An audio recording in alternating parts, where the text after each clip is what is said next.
This is the June 2018 Providence Geeks, and I am here with Jamie Hansen of Millennium Consulting, Yes. Director of Talent Outreach. That's me. All right, so Jamie, tell us about Millennium Consulting. It's near and dear to my heart because you're in my hometown of South Kingstown. Well, I'll give you a little brief synopsis about our company. We are an IT staffing firm.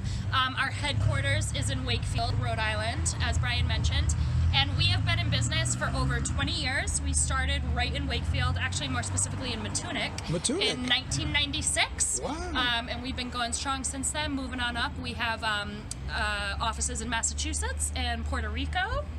And really just kind of spanning the nation. That's awesome. Now, so you staff for the IT industry. IT industry, yep. We do a lot of software engineers, developers, project managers, business analysts, and we just recently got into the finance sector. So we do a lot of financial analysts, accountants, things like that. That's great. And so is it typically banking scenarios, investment? More investment. More investment? I would say, yeah. So these are banks? Yeah, banks and also tech companies that, have accounting and finance departments that have been reaching out to us. Oh. Yeah, clients that we've already had have found out, oh, you have this section now. That's awesome. Let's get in there, yeah. So you work with clients and you've been working with the clients that you've been working with. You've probably been working with a lot of them for 20 years, right? Yeah, absolutely. And a lot of them are Rhode Island-based companies.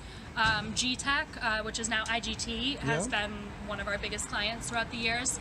We've recently worked with Alex and Ani, Amica, and the state of Rhode Island itself. We've That's actually awesome. gotten some contracts from them. But you are pretty far-reaching. I understand that there's only a few U.S. states and territories where you haven't placed somebody. That is correct. We have had placements in 44 out of the 50 states in the U.S., and I'm sure you can guess that Alaska and Hawaii are two of the six that we have not. But you do extend beyond the continental U.S. In fact, you have an office in San Juan. Yes, in Puerto Rico, right in Isla Verde in San Juan. Wow, and I imagine the recent disruptions there were rather disruptive. for you all.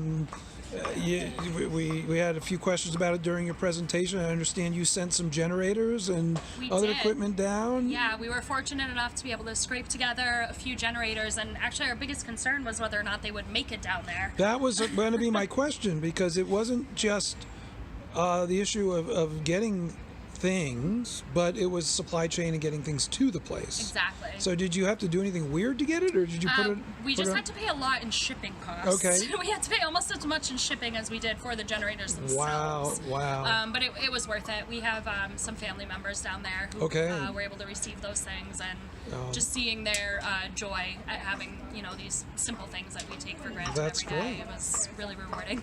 So because you're in the staffing industry, you're looking to the future. What are the growth areas that you're seeing? What are the I think that cybersecurity is a really big one, especially with a lot of emerging technologies that are coming out in terms of self-driving cars, which is something that we recently talked about. Blockchain, I think, really ties into that as well.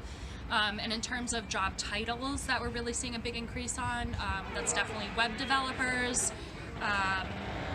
business intelligence analysts, change management. I'm sorry, I'm saying a lot. I'm trying to recall everything. But one of the really biggest things that I've noticed in trends with technology staffing at this point is that it's really a lot more about optimizing and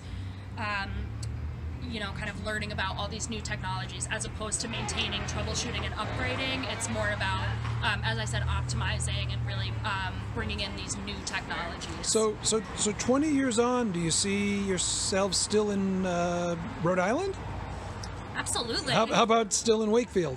Absolutely. All right. Yeah, 100%. We are Rhode Island born and bred and raised, and our hearts and souls will always be in Rhode Island, no matter if we make it to Puerto Rico, Massachusetts, wherever we go. 100% always in Rhode Island, Wakefield, for sure.